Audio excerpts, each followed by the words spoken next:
ایک مرتبہ مولا علی جنگ نہروان کے لیے اپنے گھوڑے پر سوار ہو رہے ہوتے ہیں کہ ایک نجومی مولا علی کے پاس آتا ہے اور کہتا ہے، اے علی، یہ جنگ آپ مت لڑیں کیونکہ آپ کا ستارہ گردش میں ہے، آپ یہ جنگ بری طرح ہار جائیں گے۔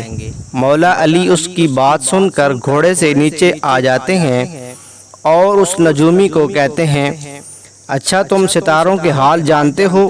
اس نے کہا، ہاں، میرا کام یہی ہے، میں ستاروں کو دیکھ کر انسان کا حال بتا سکتا ہوں، اور آپ کا ستارہ گردش میں ہے، اس لیے آپ کو بتایا کہ آپ یہ جنگ ہار جاؤ گے۔ مولا علی نے اس نجومی کو کہا، اچھا وہ سامنے ایک گھوڑی ہے جو پیٹ سے ہے، بتاؤ اس کے پیٹ میں نر ہے یا مادہ ہے؟ اب وہ نجومی خاموش۔ مولا علی نے کہا، تم تو کہہ رہے تھے کہ میں ستاروں کے حال جانتا ہوں، یہ تو تمہاری نظروں کے سامنے ہے، تم تو اس کا حال بھی نہیں جانتے۔ مولا علی نے کہا، اچھا بتاؤ کون سا ستارہ جب ٹوٹتا ہے تو اونٹ پر ایک حرکات ظاہر ہوتی ہے؟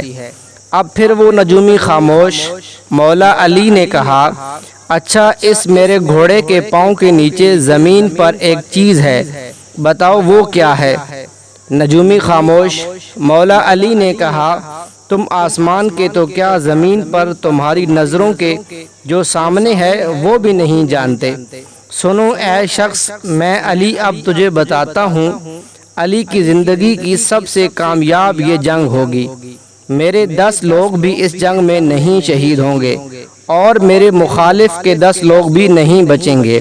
اور پھر تاریخ میں لکھا ہے کہ جنگ نہروان میں مولا علی کا کوئی ساتھی بھی شہید نہیں ہوا تھا اور مولا علی کے مخالف کے صرف 9 آدمی بچے تھے۔